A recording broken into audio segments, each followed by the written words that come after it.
নমস্কার। সকল দর্শক ও শ্রোতা বন্ধুদের জানাই আমার আন্তরিক ভালোবাসা ও শ্রদ্ধা। সরল বিশ্বাসে ভগবানের কাছে কিছু চাইলে তিনি তা কখনো ফিরিয়ে দেন না। ঠাকুর শ্রী রামকৃষ্ণ এটা খুব ভালো করেই আমাদের বুঝিয়ে দিলেন। সেদিন গৌরীমা অনুপস্থিত। রাখালের খিদে পেয়েছে এটা ঠাকুর টের পেয়েছেন, আর অমনি ঠাকুর গঙ্গার ধারে গিয়ে ডাকতে শুরু করেছেন আর্ত কণ্ঠে, ও গোরদাসী, আয়না চলে, আমার রাখালের খিদে পেয়েছে। শূন্য নদীর দিকে তাকিয়ে রাখাল বলছে, নদীতে গোরদাসী কোথায়? খুব ডাকলেই এসে পড়বে। ঠাকুর সরল বিশ্বাসে বললেন, তাকে পাঠিয়ে দেবেন ভগবান। রাখাল আপত্তি ওঠালো, তাকে পাঠালেই বা কি, খাবার আসবে কোথা থেকে? তোমার দক্ষিণেশ্বরে কিচ্ছু পাওয়া যায় না, দোকান নেই কাছাকাছি। গৌরী এসে করবে কি? দোয়াত আছে, কালি নেই, হাঁড়ি আছে, চাল নেই। না না, গোরদাসী এলে খাবারও আসবে, ঠাকুর বললেন গাঢ় স্বরে।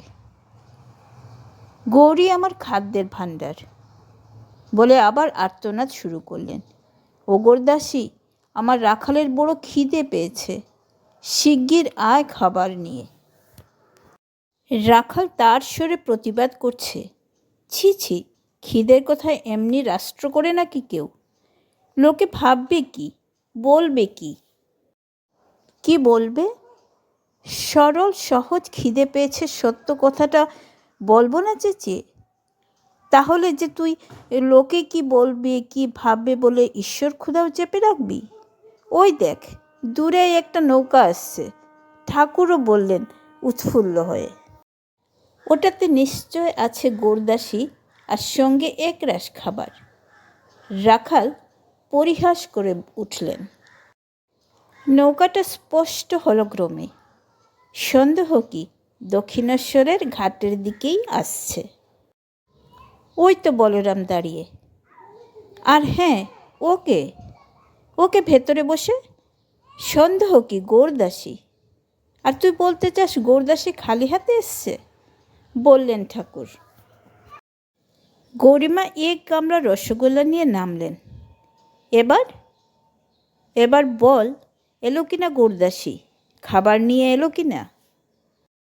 ঠাকুর শিশুর মতো লোভালু চোখে তাকালেন রাখালের দিকে। খা না, কোটা খাবি?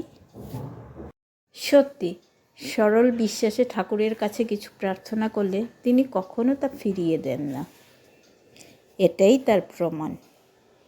আজকে এ পর্যন্তই বন্ধুরা, আগামীতে আপনাদের সাথে আবার দেখা হচ্ছে। ভিডিওটি দেখার ও পাশে থাকার জন্য আপনাদের জানাই অসংখ্য ধন্যবাদ।